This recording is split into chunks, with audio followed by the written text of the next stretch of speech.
we're going to stop this band the minute we don't have any ideas or any passion, because then it's useless. It's like, why do this? Pouring more kerosene, intoxicated, vindicated, excavated. Bless you with the mark of death, a mass you shall receive.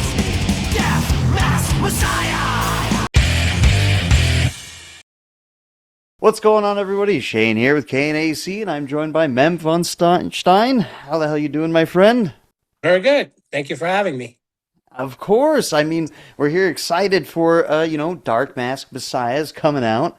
And I know you've recently talked about why it's taken so long. There's been so much going on in between these last 7 years. But Mm-hmm. did that give you a chance to, like, kind of at least flush out the songs more? Because I know you mentioned you don't like doing the 2 year cycle and everything. It feels too rushed. Did you at least have a little bit more, I guess, time to go over things in between all the other things going on during that time? Yeah, I mean, we started writing for Death Mask in 2021, at the end of 2021. So when you could travel a little more freely. And but then, we had one session in 21. Then I went back in 22, and we started playing live shows again here and there in 23. And then we had to do, we had to really start playing again, like for in earnest. So 2024 and 2025, we played a bunch of shows, but went on tour and also continued writing. So yeah, we had plenty of time to write the record, but in between, pandemic, lineup changes, and all that, so it all contributed to the gap between Hostile and Death Mask. So yeah, I mean, that's what went on, and overall, I mean, maybe it was for the better because it just turned out to be a really satisfying record in the end. And I think, absence make the heart grow fonder, right? So that's what happened. And so, yeah. I know it's a true return of form. I've been fortunate enough to listen to the album a few times now, and I think you're going back to your roots. And I know you mentioned also that you want to keep EXUMER's sound like contemporary, but you Hmm. don't want to lose that feel of old No. school EXUMER. So what makes an EXUMER song to you now? I mean, not to sound formulaic or anything, but there is a formula to our music. And it is originating from the 80s vibes and all, obviously. But I think on the last four records now, we've developed a very signature sound that is, you know, based in the here and now, and it's quite contemporary. And I think if you listen to each of the records since Fire and Damnation, you will hear elements that repeat themselves, which makes our sound. And I mean, obviously, the production is quite, contemporary. So we don't try to sound like a band from the 80s with, that type of recording. We don't go into a recording studio and use equipment from the 80s. And, so all that is, contributes to how the band sounds now. But I think it's, that intent when Ray and I decided to bring the band back in 2008 and started touring again in 2009, it was clear to us that, we don't want to sound like a band from 1985 in the sense of like sonically. We want to sound like, hey, we want to be able to compete with anybody who's new at the time and now, and also with the old school cats that, that are bringing the goods now, right? None of the bands, if you notice, sound like Mm. the 80s. They all sound like a contemporary band. But like if you listen to Testament, they sound like Testament. If you listen to Creator, they sound like Creator. Just to have, incorporated different different techniques maybe in terms of recording and also in songwriting. That's the one place that we try to stay true to our roots in terms of, we want to accomplish a vibe with very simplistic type of methods, and I think that captures also an aspect of our music in terms of, because I hear from a lot of people, especially now in Death Mask, they're like, yo, you sound like it sounds like an 80s record, but it doesn't sound sonically like an 80s record, but it definitely has the vibe of an 80s record. And that's pretty much the intent, right? That's what we're trying to do without, twisting ourselves into pretzels and like just kind of like, coming up with something fake or artificial. I mean, it's just, everything that you hear is organic. Everything you hear is, comes out of a natural progression and process. It absolutely does, and it seems like you're more connected to Exumer with this album now. I know you've mentioned it's like a second spring. What makes you feel personally more connected to the band than you have been before? I think, you know, the trials and tribulations of the past 10, not 10 years, but at least 7 years since we released Hostile in 2019. We supported the band, I mean, the album on a tour in the spring. Then we played the festivals 2019, and then we supported the album again on a European tour in the winter. And then we hashed out all these plans for the upcoming 2 years, and then we couldn't do any of that. And just by the sheer fact that we went through all this stuff with the lineup changes and trying to get this, album together and playing live again and doing all these things. And I'm very proud of the band now. And like that makes, going through the fire, if you will, reconnected us to the band more than ever. Like, I mean, our conviction is like steadfast at this point, like we ain't going nowhere. We started when we were teenagers, so we're not super, super old in the sense of like we're in our 70s or something. So we still have a lot of piss and vigor inside of us. So you will hear that, you will see that live. And I think that is what makes this record special too, to us as well. Oh, absolutely. I mean, I could still feel it. It's the same thrashiness. It's never changed, but I feel like this is more direct and more. I wouldn't say angry because you mentioned that you're more of an observer, and there's a lot of things to be angry about. Mhm. Kind of gathered in these past 10 years. Mhm. With all this crazy shit going on. And Yeah. how was it writing about that? Was it almost like I know you're frustrated about things, but it's always therapeutic writing music? Yeah, I mean, it's a cathartic type of experience. You're absolutely right. That is my music is my therapy. That's my outlet. And what happens also is when you start writing lyrics or coming up with a concept for an album, it kind of gives you a chance to reflect on the good things, the bad things, and everything in between. And it also makes you aware of, sometimes life just goes by you. You're kind of like, all right, you get into your routine, your day to day, and that's what you do. And that's what everybody, whether you're a musician, artist, or if you work in, construction, you do this, it's rinse and repeat. But I think when you start writing about things and start reflecting and trying to put things in perspective and into like a cohesive piece of art, then then it becomes really, really interesting. And also, it's not just being angry about things. It's about being mindful that, like, there's two songs on Death Mask that talk about the environment. And I'm being mindful because I have a 7-year old. And when I'm not around anymore, maybe his kids are going to inherit like a shit show.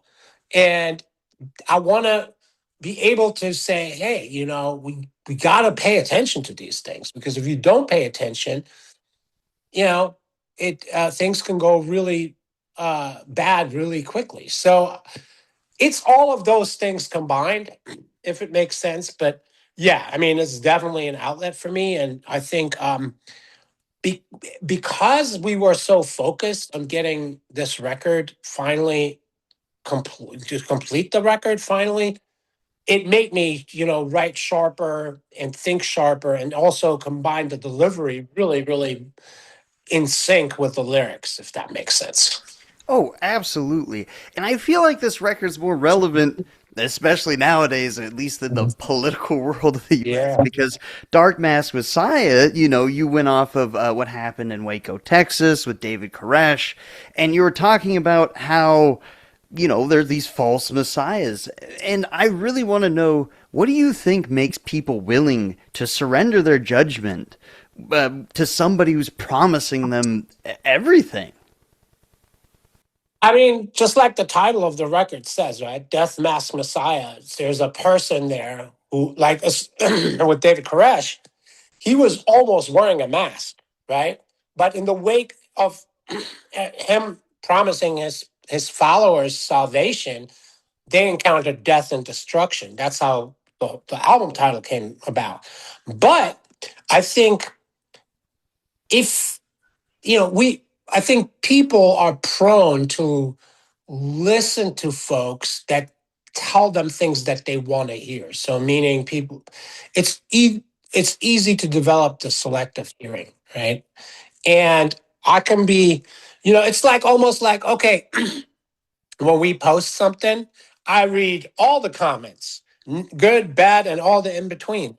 I don't necessarily react to any of them, but I read everything because I don't want to just filter things out that are great. I don't want to live in this fantasy. And I take it, I definitely know that some people are going to be negative about what we do, for instance, as a band. But I think folks who easily kind of are drawn to people that make promises and then being let down by those same people, they have a harder time to accepting that there are things negative about themselves, about the world, maybe. And so if somebody whispers sweet nothings in your ear all day, yeah, you're going to be drawn to that person because it's like, yeah, that's what you want to hear. And that's all of us, right? Why is working out, for instance, hard? It's hard because it makes you uncomfortable. You'd rather sit on the couch and hang out. But if you get up and you work out, I mean, your dopamine levels, you get a reward in the end, but the initial getting off the couch and doing something is hard. And it's hard to listen to people to tell you negative things. So if somebody comes around and says, hey, look at this, I got this shiny thing and you're so awesome. And if you do this, you can be awesome all the time. That's an easy pitch if you ask me. So I think that's why people, gravitate to these charlatans, whether it's politicians that say, hey, I promise you all these policies that will improve your life. And then we vote them into office and then shit, nothing happens. And it's like, what? So it's the same concept. So I think it's the same idea, right? Politician comes and says, hey, if you do give me your vote, and then I'll do X, Y, Z for you. And then they don't do any of it or they do the opposite. And you're like, okay. I mean, look, you even mentioned about social media. Do you think that's social media definitely has an impact on everything we do nowadays? Mhm. I believe it is easier to manipulate people, but do you think it also helps us to be able to understand misinformation, or do you think there's so much contradiction now between everybody fighting? It's just frustrating dealing with that, especially as a band where you're dealing with negative comments, positive comments. You're like, just burnt I out on mean, it. I think it's. I'll give you an example. I mean, for instance, the landscape has totally changed from the last time we released the record to this year. So last time, it was 7 years ago, we didn't have to produce half the content that we have to produce for this record digitally for as in terms of assets and to be put out on our social media and Metal Blade social media and whatnot. But I think in the process of doing all that, we adjust it obviously, and we deliver what they ask us for. But it helps you to kind of understand also, okay, this is the frame of mind that folks are in right now, right? So they want to consume little tidbits, and like, there's a shorter attention span or what have you. So instead of selling records the traditional way, meaning I do interviews, there are ads in the papers, meaning the magazines, and then people go either watch you live. There's a huge emphasis instead now on social media. And that's the same with, filling up, putting asses into seats and at shows or anything that you do. That's how it is. The only thing that I always, am sad about, and I kind of, I have like a little melancholy about, is that when I was growing up, there was no such thing as instant gratification. As a tape trader, I had to wait like months sometimes to get what I want. Or if I wanted to see my favorite band, I had to wait years. Or if I wanted to know something about my favorite musician, I had to research like crazy, read magazines. There was no accessibility to, like, now. I mean, if you write me something nice, I'll respond to you. Not nice in the sense of you got to be nice to me, but if you want to talk to me, you go on my social media and you start talking to me. And if I find it interesting, I'll talk to you. Like, and that didn't exist. And I feel we've lost some of that mystique and some of that mystery of, how are what are these musicians doing? How is their lives? Everybody knows how their lives is. Even like if like a touring band, like, oh, here's a walkthrough through our nightliner, and this is our dirty laundry, and like, I don't want to know that, bro. As a fan back in the day, I would have been like terrified. I'll be like, why are they showing me this? I want to think that you are like living in castles, or if you're, I don't, grinding it out on the road, but you're in a cool nightliner and everything is just killer, and you're playing these killer shows somewhere in the world. Like, that's what I was thinking. But we have to adjust. Life is different now, and that's all. I mean, when it comes to like all the instant gratification, everybody consumes short form content. It's the same with albums nowadays. I love listening to full albums, and I Yep. appreciate when an album is sequenced like in a good way to listen to. Yeah. Did you guys put any thought into that, or how Oh, do you yeah, go yeah. about? Yeah, see, Yeah. I love hearing about that. Yeah, yeah, yeah. I mean, we really, really pay attention to that. I mean, the record should feel like a roller coaster ride of emotions, and but still be cohesive in terms of the sequencing of the songs, right? So Death Mask opens with Death Mask, the title track, and right off the bat, it shows you where it's going, right? And then Blinding Skies to me is like one of the stronger tracks on the record because it immediately kicks everything in full gear right after that, and we don't let you off the hook. And but nevertheless, there are some variations on the songs, right? Tempos, feelings, vibes. So we really want to make it in a way where the listener, once you put on the record, you want to listen to the whole thing through, not just the singles or whatever. So that's the idea behind it, and I think if you pay attention on the front end like we do, then we will get rewarded on the back end by people like yourself who will say, "Hey, I had a good time listening to the record front to back," and that's our reward basically, because I mean crafting those 10 songs was not like something that we took like easy in terms of like, yeah, we're just going to do these songs, whatever. No, there was a lot of sweat and tears in that, and some blood. And so I think it behooves us to be mindful and intentional when we do these, when we do everything about the band, but especially when it comes to a big ticket item like sequencing an album. You want to capture the listener's attention longer than 20 seconds than a TikTok clip or some shit. Exactly. Exactly. And going back to the whole writing and the sequencing and all of that, I know you had Dominic producing the record, and then you had Arthur Rizek, which is amazing. He's so good at mixing. How Yeah. was it hearing that afterwards, giving it to them, and just seeing the full Just finished project?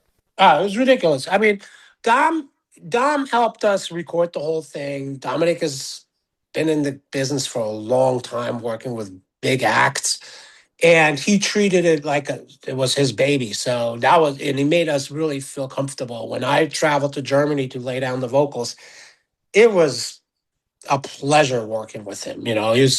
He um, engineered the record, and same with when we recorded the drums in a different studio, bigger studio, just to have a best sounding drum sound that we can. And even Jerome said, "Hey, it was such a play." I mean, it was just like really, really nice working. And the vibe was awesome, everything. And then Arthur is such a freak, dude. Like he is next. And the cool thing about Arthur, he is such a fan, like he'll do like King Diamond or Soulfly or whatever huge act, and then he'll like you'll go on his Instagram and he produced like a 7 inch by a crust punk band that has like 200 copies out of that 7 inch. You know what I mean? Like, and it's like, but that speaks to his integrity in terms of he does what he wants to He do, loves the and music. he loves the music, and he worked with us until the record sounded exactly how we had our vision fulfilled and his vision fulfilled. So, and that's all that you can ask for. I mean, the guy's managed by the same people that manage Slipknot, you know what I mean? Yeah. Like, and Megadeth. But it doesn't matter. He does what he wants to do. And, he's cognizant that, you know, we have a different budget than Slipknot, or King Diamond. He's very cognizant of that. So, but that doesn't mean that he'll put less into the product.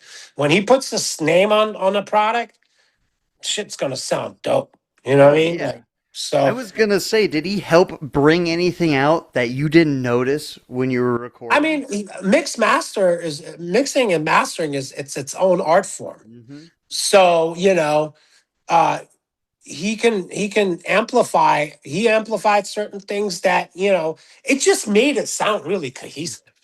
Like, if there was an effect on my vocals or an effect on the drums, he really bumped that up so it pops. It's its own thing.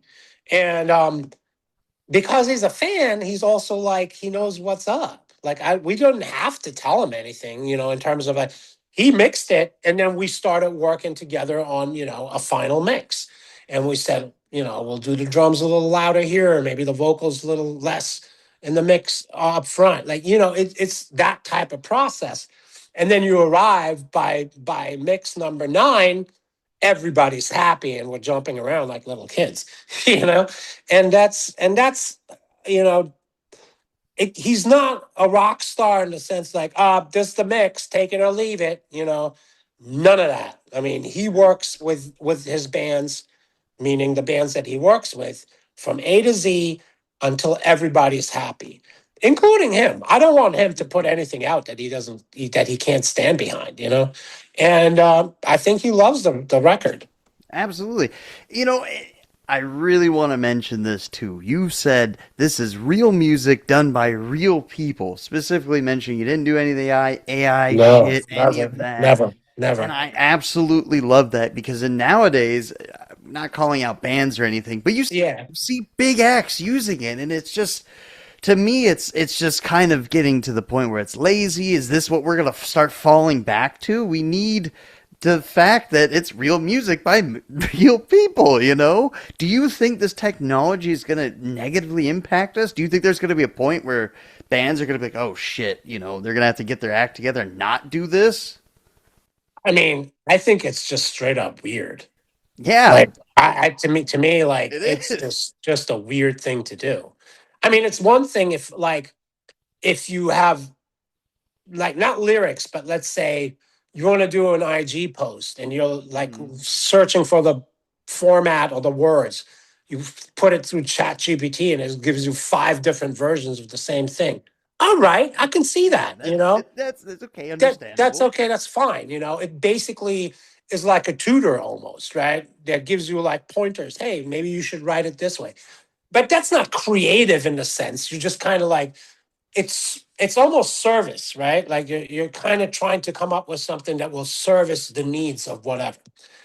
But any kind of artistic endeavor, Mhm. that's art, right? Yeah. And the minute you kind of wander off into this weird place of like, I'm just gonna have a machine be artistic for me. Like, what is that? Like, I don't even understand it. I don't understand the concept. Know what I have to do? I mean, we're going to stop this band the minute we don't have any ideas or any passion because then it's useless. It's like, why do this? And I think I would hope that artists are smart enough to realize that even if it sounds 100% like it would come from you, you know that it's not coming from you. And that's a strange thing, bro. Like to me, that that doesn't make a whole lot of sense. And I couldn't live with myself. None of our band members could. And we're like, and it has nothing to do with being old fashioned. I told you we have to adjust to, Oh you know, yeah. the new landscape of selling records or promoting records rather. No problem. I'm flexible. I'll do whatever.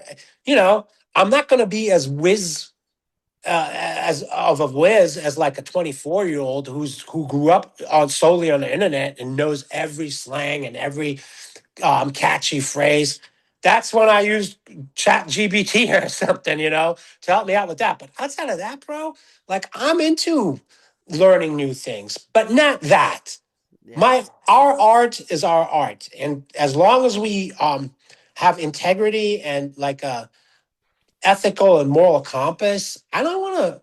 It's like almost getting over on people. I don't want to get over.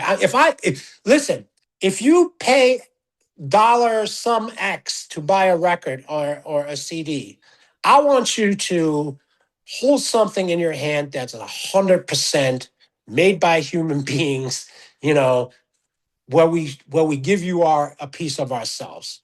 And that's it. Like I don't want some computer making that shit up for why? Like makes no Exactly. sense. Look, it's about respecting the art, and I will say I'm getting frustrated with the amount of like flyers and album art. It's just weird. It's annoying. I'd rather a band just hand draw the shittiest artwork they can. But talking about the album art, we were very conscious about this is that thing that the mask that is on the Yeah. on the cover. That's made out of that's a cast mask, and what you're seeing is a photograph of that mask. It's a 3D mask. It's not artificial at all. Matter of fact, the girls that are in the clip, they are wearing the mask that Bjorn Yeah. actually Yeah. did. The Yeah. videos up here. Yes. I was Right. gonna Right. say it's killer Yeah. ass. Yeah. So they wear the death mask basically on the and that's what I like about this record too.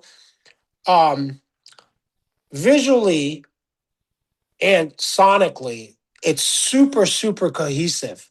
It harmonizes really well. And we make sure that, for instance, the promo pictures are taken at the same place where we shot the video clip, the main clip. Uh, you know, all these elements you see are somewhere like Easter eggs almost, like Hmm. but they're there and they live in different places in the concept of the broader concept of the record. And I mean that's done by intent and purpose. So yeah, I mean everything strings together on here and nothing is fake. But that's how you arrive at a really brutal record too, I think. Exactly. It's again real music made by real people. I can't stress that enough. I do want to start closing this up, and I want to Sure. say, I know you just announced you're doing MDF next year in May. Are there any plans for a North American tour after that we can see? I mean, what we're going to do is there'll be a couple more announcements pretty soon about US shows. But um, we're going to start combining a few things. So MDF will be, will be on the East Coast, but prior to MDF, we'll probably be on the West Coast and in the middle of the country without giving too much away. Um, the way we roll out this record, we said to ourselves, it was such a load to come up with this record. We were like, we said, all right, we're not going to go on tour right after the album comes out, like what we used to do. We're going to do very strategically placed festivals for the rest of the year, and then give people an opportunity to sit with the material. And then in 2027, that's when we really ratchet things up. But at that point, people will know the songs, they'll know the lyrics, they'll be familiar with the material. And we wanted to approach it on this album cycle, on this fashion, so that people have the opportunity to really dig their heels into the material and come prepared. So that's going to be, that's our plan, and that's what we're going to be doing in the next year and a half or so. Hell yeah, I'm looking forward to it. And I want to thank you for joining me. And Death Mask Messiah is out August 28th, everybody. And then catch him out on some festivals, and there'll be some dates scrolling here. Exactly. Appreciate it. Until next time, everybody.